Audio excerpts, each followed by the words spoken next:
హ్రీం దుం దుర్గాయ నమః. ఇతరుల వద్ద సానుభూతి పొందాలని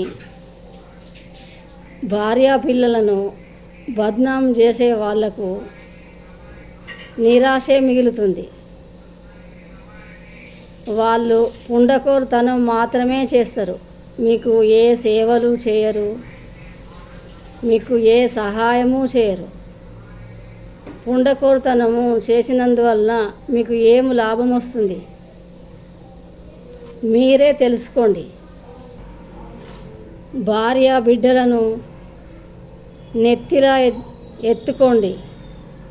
వాళ్ళ మీద దోమ వాలితే దోమను నలిచేయండి. నా భార్య బిడ్డల మీద దోమ వాలితే నేనైతే నలిచి పడేస్తా. ఏమంటారు మీరు?